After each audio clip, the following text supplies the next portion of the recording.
시간이 되었습니다. 다 같이 사도신경으로 신앙 고백하시며 2024년 7월 5일 금요일 새벽 기도에 함께 시작하겠습니다.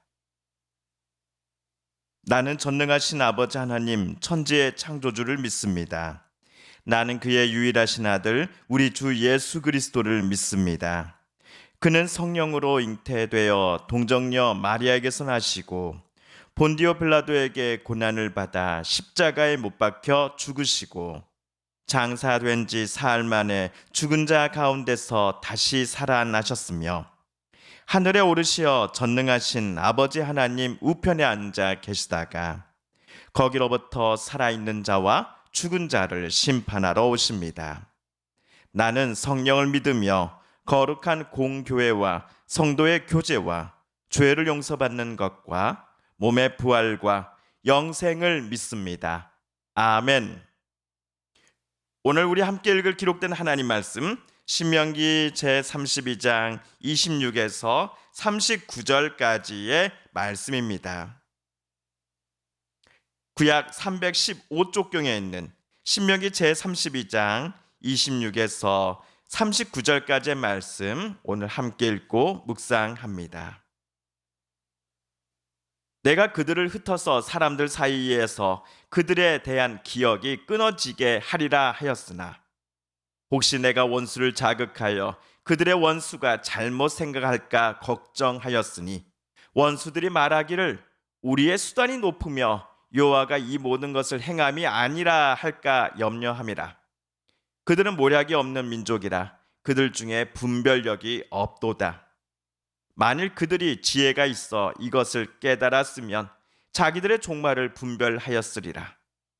그들의 반석이 그들을 팔지 아니하였고 여호와께서 그들을 내주지 아니하셨더라면 어찌 하나가 천을 쫓으며 둘이 만을 도망하게 하였으리요.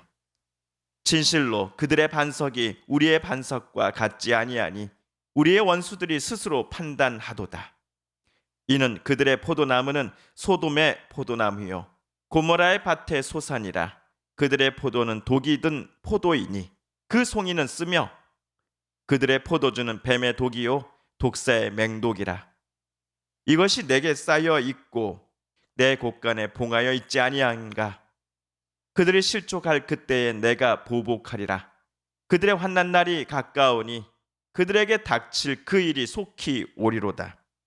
참으로 여호와께서 자기 백성을 판단하시고 그 종들을 불쌍히 여기시리니 곧 그들의 무력함과 갇힌 자나 노인자가 없음을 보시는 때로다. 또한 그가 말씀하시기를 그들의 신이 어디 있으며 그들이 피하던 반석이 어디 있느냐. 그들의 재물의 기름을 먹고 그들의 전제의 재물인 포도주를 마시던 자들이 일어나 너희를 돕게 하고 너희를 위해 피난처가 되게 하라. 이제는 나 곧 내가 그인 줄 알라. 나 외에는 신이 없도다. 나는 죽이기도 하며 살리기도 하며 상하게도 하며 낫게도 하나니 내 손에서 능히 빼앗을 자가 없도다. 아멘.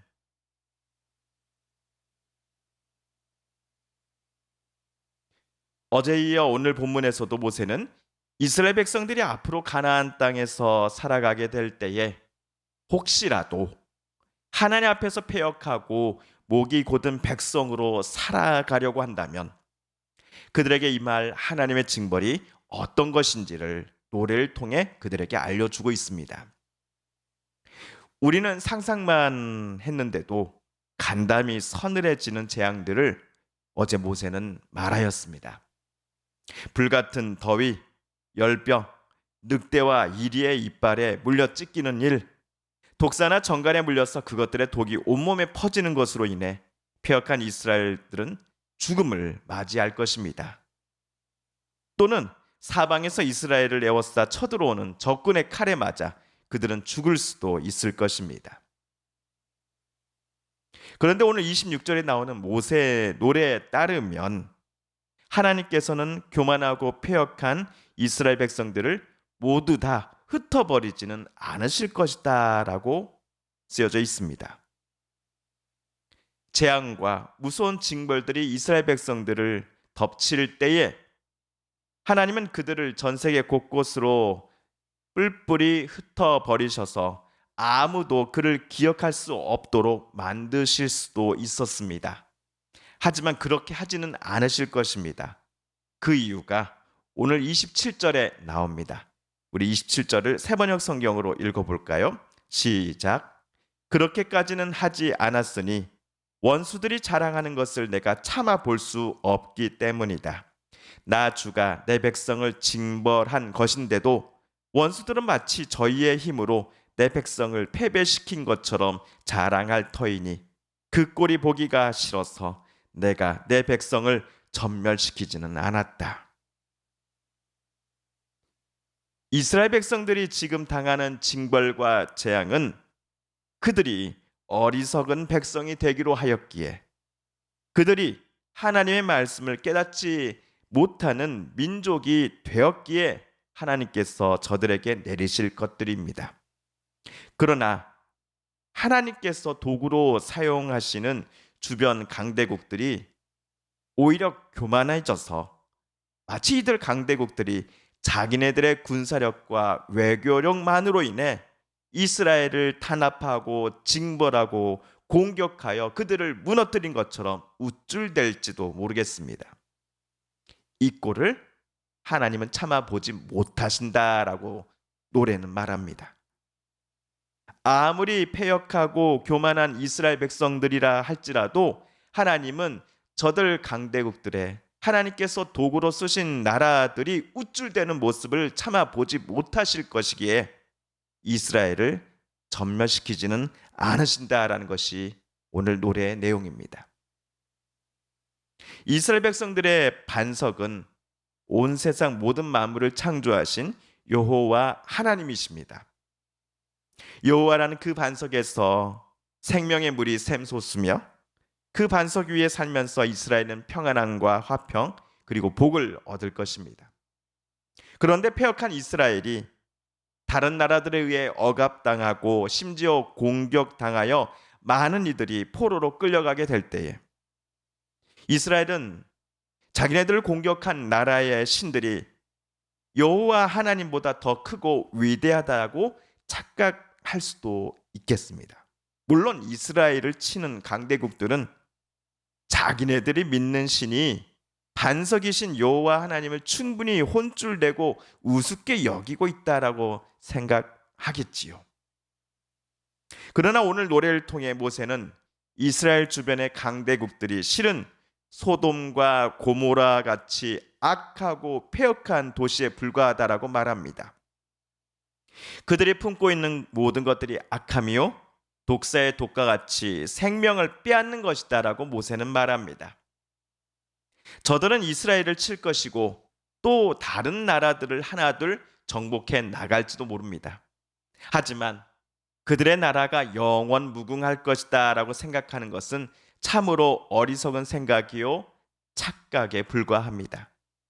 왜냐하면 그들이 계속 교만하고 하나님의 도구가 아니라 자신들이 아예 하나님과 동급이다라고 착각하기를 멈추지 않는다면 하나님께서 과거 소돔과 고모라를 치셨듯이 하나님께서 패역한 이스라엘을 치시고자 하시듯이 마찬가지로 그들 역시 하나님은 징벌하실 것이기 때문입니다.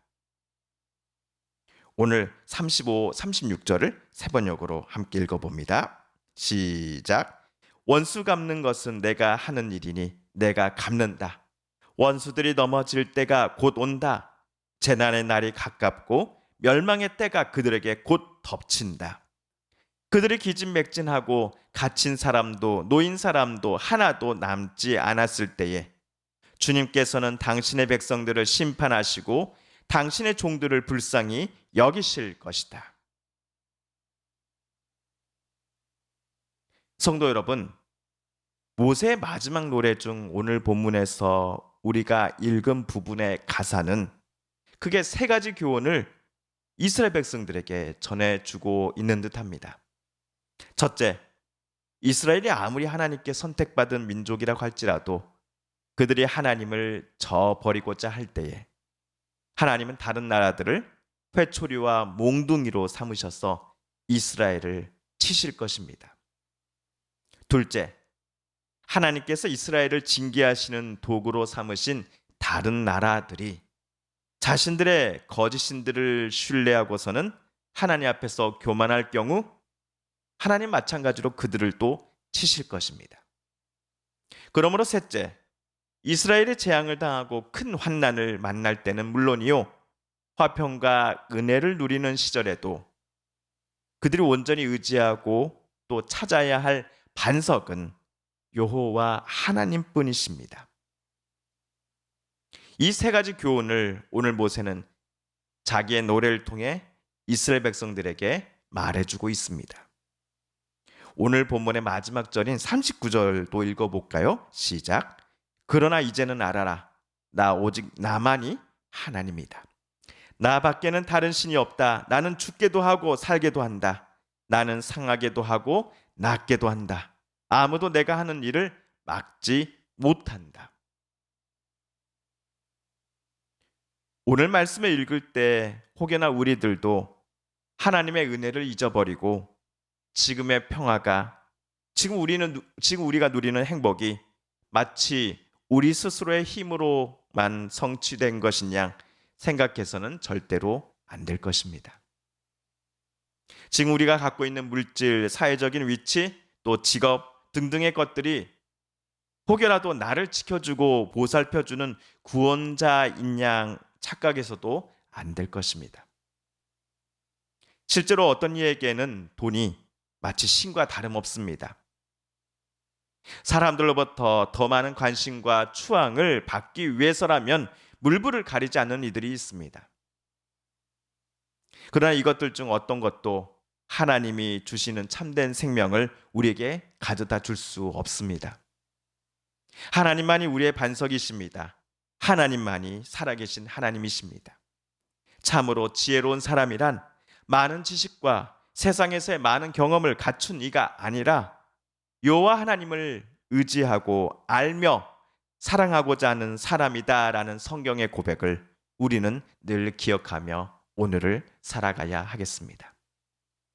마지막으로 잠언 9장 10절을 함께 읽고 오늘 신명기 말씀 묵상 제 128번째 시간을 모두 마치겠습니다.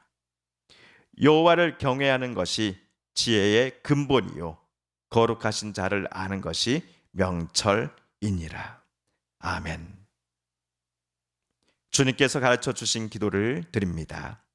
하늘에 계신 우리 아버지, 아버지의 이름을 거룩하게 하시며 아버지의 나라가 오게 하시며 아버지의 뜻이 하늘에서와 같이 땅에서도 이루어지게 하소서. 오늘 우리에게 일용할 양식을 주시고 우리가 우리에게 잘못한 사람을 용서하여 준 것 같이 우리 죄를 용서하여 주시고 우리를 시험에 빠지지 않게 하시고 악에서 구하소서. 나라와 권능과 영광이 영원히 아버지의 것입니다. 아멘. 사랑하는 성도 여러분, 성삼위 하나님께서 오늘 신명기 말씀 묵상 중에 저와 여러분에게 들려주신 하나님의 음성과 뜻을 다시금 떠올려 보고 싶습니다. 오늘 말씀 묵상 중에 우리가 다짐한 대로 깨달은 바대로 우리 정말 그렇게 살아가게 달라고 이 시간 함께 하나님 앞에 기도드리길 원합니다. 우리 성도님들과 가족분들 중에 하나님의 고쳐주심 또 치유하여 주심 회복시켜 주심을 놓고 간절히 기도하는 분들이 계십니다. 이 시간 우리도 같은 마음 같은 뜻으로 함께 기도하십시다. 이번 주 일어난 경기도 화성에서의 한 공장에서의 큰 대형 화재와 또 시청역에 인도에 있던 사람들을 덮친 또 차량 그 사고로 인하여서 많은 이들이 죽거나 다쳤습니다. 그들의 가족들을 큰 슬픔 가운데 있는 분들의 마음을 위로하여 주십시고 다시는 그런 일들이 반복되지 않게 해달라고 이 시간 기도하십시다. 여전히 계속되고 있는 세계 곳곳의 내전과 전쟁을 하나님 멈춰 주옵소서. 하나님의 진정한 평화가 전 세계 곳곳에 강물처럼 흐르게 하여 주시고 각 나라 지도자들이 하나님이 주신 마음과 지혜를 가지고서 자기에게 주어진 임기들을 잘 감당하게 해달라고 이 시간 함께 기도하십시다. 마지막으로 우리가 가지고 나오는 간절한 기도 제목 하나님 앞에 아뢰며 하나님의 은혜의 보좌 앞으로 더 가까이 나아가겠습니다. 함께 개인 기도 시간 갖습니다.